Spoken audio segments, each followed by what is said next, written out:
歡迎嚟到懸疑檔案。美國德州有一個叫做 Friendswood 嘅地方，佢嘅環境清幽，犯罪率低，教育資源豐富，因此深受家庭喜愛。喺呢個平靜嘅社區入邊，住一個17歲嘅青少年 Connor， 佢過住同其他高中生無異嘅生活。放學之後去朋友個屋企傾偈、打機都係佢嘅日常。2023年冬天，一場意想不到嘅暴力改變咗3個家庭嘅命運。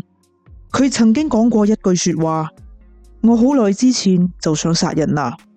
嗰一日，平凡嘅生活瞬間崩塌，一位青少年成為咗殺人犯，成個社區亦都陷入咗恐懼。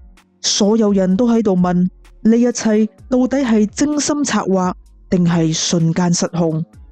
今日我哋就嚟探索呢單案背後嘅故事。2023年12月23號晚， Friendswood 警方收到咗一通報警電話。Friendswood 911, what's the location of your emergency? Raymond South Street. I heard 2 guns fired. They both shot. Both of my friends. I think the killer's still in the house. I don't know. He's my friend though. The one with the gun, what's his name? Connor Hilton.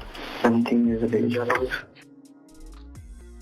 大約9點，警方到達咗現場，並發現坐喺草坪上嘅 Connor。 I screwed up so bad. He's hurt. People. Where are your friends at? They're in the walkway. 跟住，警方進入咗間屋，並喺地板上發現咗18歲嘅 Ethan 同埋19歲嘅 Benjamin。佢哋嘅頭部都有槍傷，但係仍然有生命跡象，並隨即被送到醫院救治。呢個時候，佢哋喺屋入邊發現咗15歲嘅報案人，佢亦都同警方講述咗案發經過。We literally not even 2 minutes of being in the house. We come in, he's on the couch or something. He stands up. I walk right to the bathroom. I have to pee, and then I heard 2 loud gunshots, and everybody was quiet. And I felt like I could hear laughing, but I think it was just them breathing. And Connor was like, "What have I done? What have I done?" and started crying. And I don't know where y'all found him, but I thought he was gonna shoot through the door or something. 跟住 Connor 被上咗手銬，並坐上咗警車。當時 Connor 同警方講，佢開槍嘅原因係為咗自衛。We got into an argument. Okay. And Ethan tried to come at me, and he tried to come at me, and I freaked out, and he tried to grab for my throat. 喺審訊室 ，Connor 改變咗講法，並表示呢一切都係意外。It happened so fast. I had it in my hand. I was just standing next to Ethan. I don't know, but I heard it. My idiot self had this stupid finger on the trigger. I've got 2 guys that have both been shot in the head. How does that happen as an accident? That's what I want you to explain to me. Oh, okay. I've had suicidal, homicidal thoughts for so long. I went up to Ethan and just. 不過 Connor 表示，佢冇同其他人講，包括佢嘅媽媽，佢曾經有過自殺同埋殺人嘅諗法。I convinced my mom to buy that gun for me so I could either shoot myself or shoot somebody. I know it's gonna sound really like psychopathic and just like straight up disgusting. It's weird, but the idea of murder is just super interesting for me. I don't know why. I don't know why it is. I don't know why. I've been planning it for so long. 雖然佢已經有計劃要殺人，但係佢並冇一個明確嘅目標人物。案發當晚，佢請咗一大班朋友嚟佢嘅屋企，但係最終只有3個人赴約。如果嗰位15歲嘅青少年冇去廁所嘅話，佢亦都會成為 Connor 嘅槍下亡魂。What I did was wrong. I need to do the punishment. I know that. But I also need help. I need some help. 12月24號，18歲嘅 Ethan 雙重身亡，而 Connor 亦都即刻因為謀殺而被逮捕。好彩嘅係，本案嘅另一位傷者 Benjamin 成功踏出咗鬼門關。雖然槍擊造成佢嘅右半身癱瘓，但係佢依然堅強面對，努力做物理治療，並慢慢邁向咗康復之路。呢個時候，成個社區都陷入咗恐懼。Connor 嘅性格溫順、安分守己，從來都冇惹過麻煩，所以大家都好想知道點解佢會做出啲咁嘅事。與此同時，佢嘅父母亦都堅決相信 Connor 喺開槍嘅時候頭腦一定唔清醒。事實上， Connor 一直都有服用一隻叫做 Accutane 嘅處方藥。Accutane 係一種用嚟治療嚴重青春痘嘅口服胃甲酸類藥物。佢通過顯著縮細皮脂腺、減少皮脂分泌同埋調節角化嚟到治療痘痘。Connor 自細就受到嚴重青春痘嘅困擾，痘痘布滿佢嘅全身，有時仲會痛到佢冇辦法行走。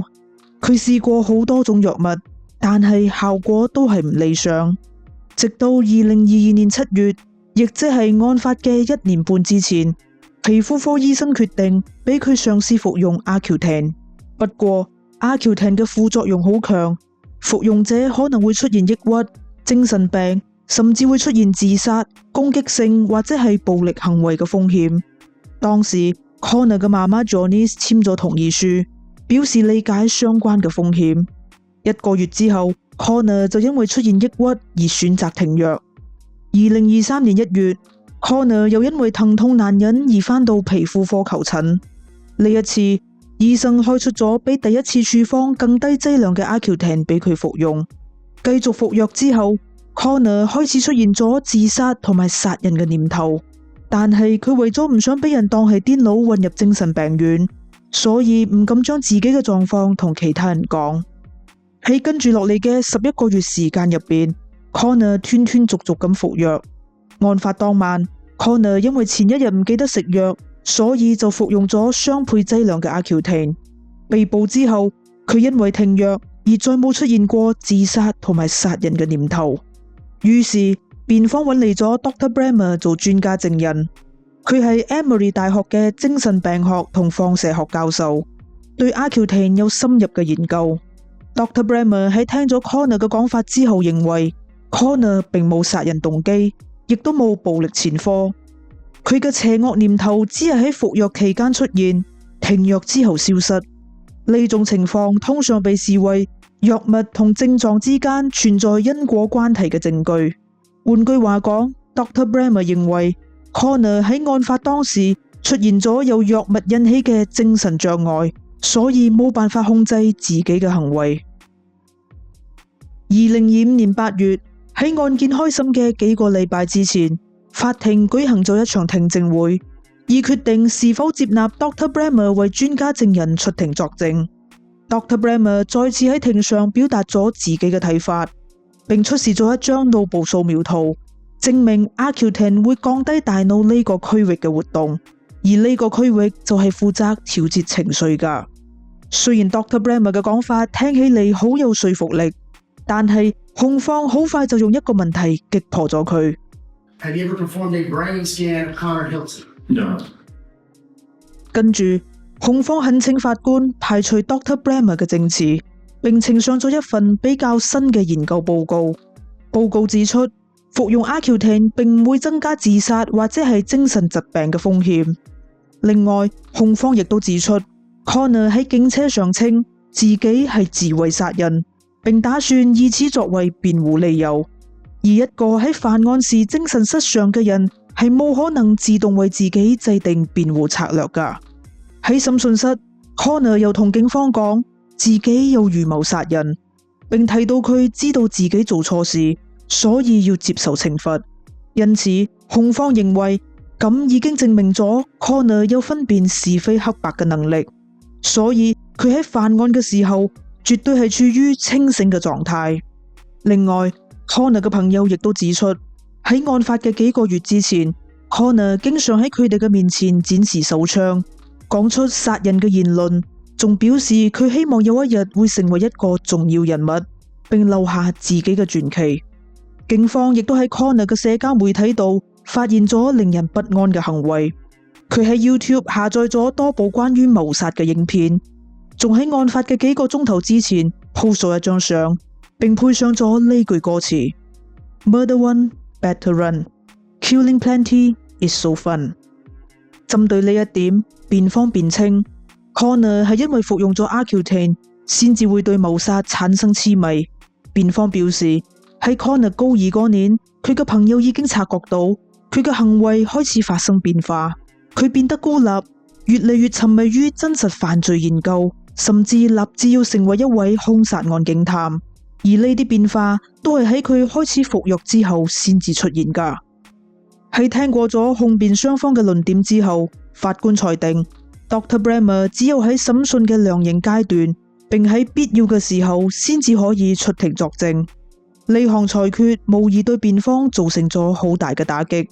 根據德州嘅法律， Connor 必須以成年人嘅身份受審，如果罪成嘅話，佢將會面臨5年至99年嘅刑期，甚至係無期徒刑。不過喺案件開審嘅2個禮拜之前， Connor 同控方達成咗認罪協議，承認謀殺同埋持致命武器嘅嚴重傷害罪，以換取50年嘅刑期，並放棄上訴嘅權利。據稱 Connor 之所以會接受呢份認罪協議，一方面係唔想面臨無期徒刑嘅風險，而另一方面就係唔希望受害者同佢哋嘅家屬經歷痛苦而漫長嘅審訊。2025年9月2號 Connor 出席咗認罪聽證會，並承認咗所有控罪。之後 Benjamin 發表咗受害者陳述，並表達咗自己嘅感受。First of all, stop sniveling, stop crying. You did this to yourself. Secondly, the grief you have caused the Rileys and my own family, I will never forgive you. 跟住 Benjamin 嘅媽媽 Shannon 亦都發表咗自己嘅言論，並嚴厲譴責咗 Connor 媽媽 Jonice 嘅行為。We are all living this nightmare because a mother chose not to tell her son no when he asked her to buy a gun. This mother put the gun in the hand of a child who should not have had it. Shame on you. Jonice 喺事後表示，雖然佢喺案發嘅幾個月之前買咗槍，但係呢支槍係買俾自己，而唔係買俾 Connor 㗎，並堅稱佢完全唔知道仔仔當時已經萌生咗殺人嘅念頭。雖然係咁 ，Jonice 表示佢嘅心入邊充滿咗極大嘅愧疚感。如果一切可以重新嚟過，佢唔會買槍，亦都唔會俾 Connor 繼續服用 Accutane。目前 Jonice 並冇因為本案而面臨任何刑事指控。不過 Ethan 嘅父母隨後向 Jonice 提出咗民事訴訟，指出 Jonice 喺案件中存在疏忽責任，包括為未成年嘅仔購買並提供槍支，未妥善保管武器，同埋俾已具有暴力想法嘅仔接觸武器，最終導致 Ethan 死亡。2026年2月，法庭裁定 Ethan 嘅父母勝訴， Jonice 必須向佢哋支付$6000萬嘅賠償金。